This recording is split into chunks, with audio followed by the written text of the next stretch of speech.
ඔබතුමියට ගරු ජීජී පොන්නම්බලම් මන්ත්‍රීතුමා ඔබතුමාට විනාඩි 5ක කාලයක් තියෙනවා. கௌரவ தலைமை தாங்கும் உறுப்பினர் அவர்களே,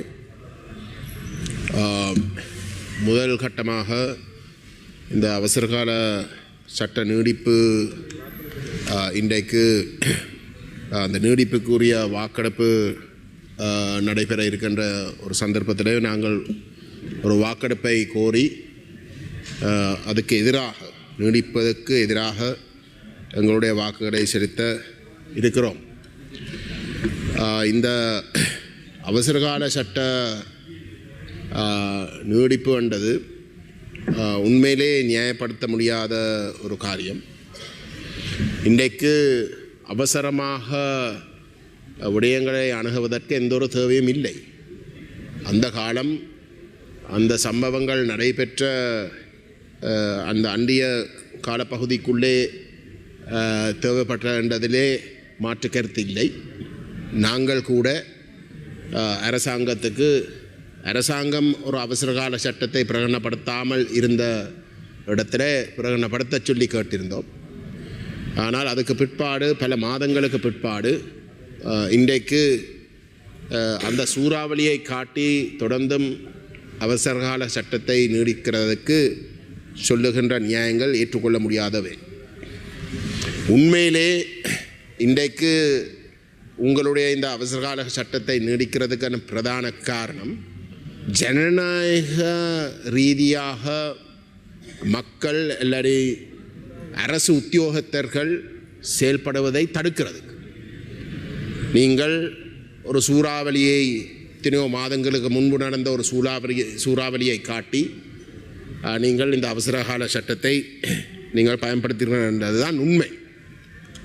ஆகவே எங்களை பொறுத்தவரையிலே இந்த தேசிய மக்கள் சக்தி மக்களாலே ஒரு புரட்சி, இவ்வகையான துஷ்பிரயோகங்கள், அரசு அதிகார துஷ்பிரயோகங்கள் நடைபெறக்கூடாது, வெறுப்படைஞ்ச தெற்கிலே வாழுகின்ற சிங்கள மக்கள் அந்த ஒரு அடிப்படை மாற்றம் ஒன்று அவசியம் என்று சொல்லி வாக்களித்ததுக்கு பிற்பாடு இன்றைக்கு அந்த மக்கள் இந்த அரசாங்கத்துக்கு நம்பி ஏதோ ஒரு வகையில் இவையாவது செய்வினமோ என்ற ஒரு எதிர்பார்ப்போடு வாக்களித்த மக்களுக்கு வயிற்றில் அடிக்கின்ற செயல்பாடுகளிலே பல செயல்பாடுகளிலே இதுவும் ஒரு மிக மோசமான ஒரு செயல்பாடாகத்தான் நாங்கள் பார்க்குறோம்.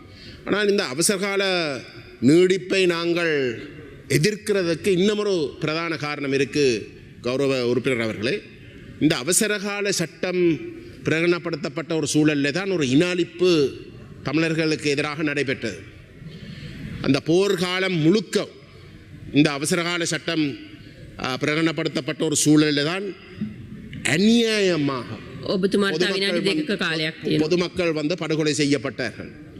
எந்த விதமான பொறுப்பு கூறலும் இல்லாத வகையிலே ஒரு கலாச்சாரம் இராணுவத்தாலேயும் முற்படையாலேயும் போலீஸாலேயும் வந்து கடைப்பிடிக்கப்பட்டது. இன்றைக்கு கூட அதே இராணுவம் தான் இன்றைக்கு வடகிழக்கில் இருக்கு.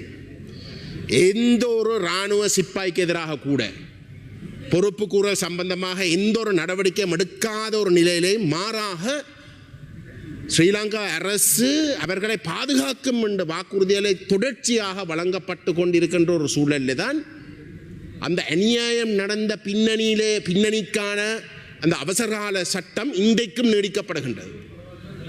அப்படிப்பட்ட ஒரு சூழலில் ஒரு செக்யூரிட்டி செக்டர் ரிஃபார்ம்ஸ் எதுவுமே நடக்காத ஒரு சூழலிலே இந்த அவசரகால சட்டம் நீடிக்கிற காரணமாக அப்பாவி மக்கள் வடகிழக்கிலே இன்றைக்கு குறிவைக்கப்படுறதுக்கான ஒரு அபாய நிலையில் இருக்கிறார்கள். அந்த அல்லப்பட்டி சம்பவத்தை எடுத்து பார்த்தால் அதில் ஏதோ மாடு கடத்தினவே என்ற ஒரு குற்றச்சாட்டை முன்வைக்க பார்க்கணும். ஸோ அப்படி நாங்கள் சொல்லுவோமே, அது அப்படி நடந்தாலும் வந்து சாகரத்துக்கு வந்து கொள்றது ஒரு யுத்தம் இல்லாத ஒரு காலகட்டத்தில்.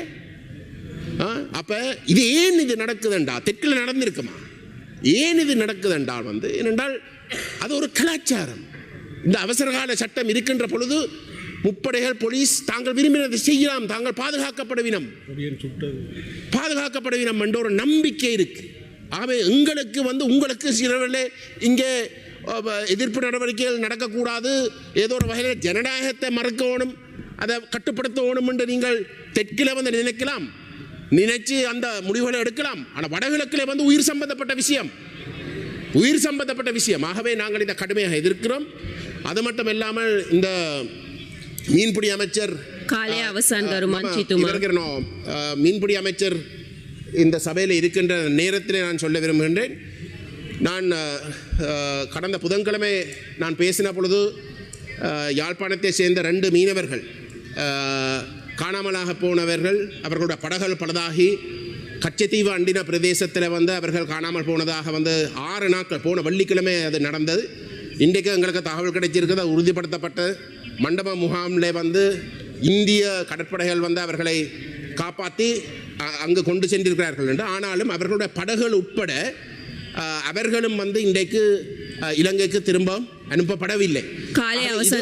இது ஒரு சட்டவிரோதமான செயல் இல்லையாம்மா, அதைத்தான் இங்கே சொல்ல வரேன். இந்த அமைச்சர் வந்து அதை சரியான கோணத்தில் விளங்கி கொண்டு அவர்களுக்கு எதிராக இந்தியா வழக்குகள் எதுவும் தாக்கல் செய்யாமல் அவர்களுடைய படகுகள், அவர்களுடைய சொத்துக்கள் அனைத்தையும் வந்து இங்கே பாதுகாப்பாக கொண்டு வந்து சேர்க்கிறதுக்கு அரசாங்கம் தலையிட வேண்டும் என்று நான் கேட்டுக்கொள்கிறேன். ஏனென்றால் அவர்கள் அந்த படகு பழுதாகின காரணத்தினாலே தான் அவர்கள் இந்திய கடற்பரப்புக்குள்ளே நுழைய வேண்டி வந்தது. அது உறுதிப்படுத்தப்பட்டிருக்கின்றது. அப்படிப்பட்ட ஒரு சூழலிலே இந்த அமைச்சர் அதில் தலையிட்டாவது அதையாவது செய்து கொடுக்க சொல்லி நான் கேட்க விரும்புகிறேன்.